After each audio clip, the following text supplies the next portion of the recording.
ત્યારે ગોવાળિયા ધરતી માતાને શું કહેવા લાગ્યા?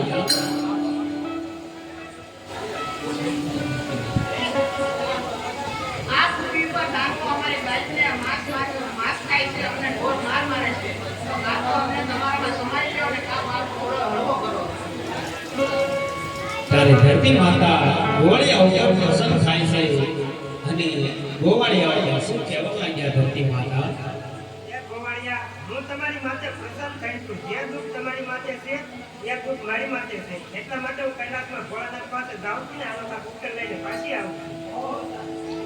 ત્યારે ધરતી માતા ગોવાળિયાઓને આશ્વાસન આપી અને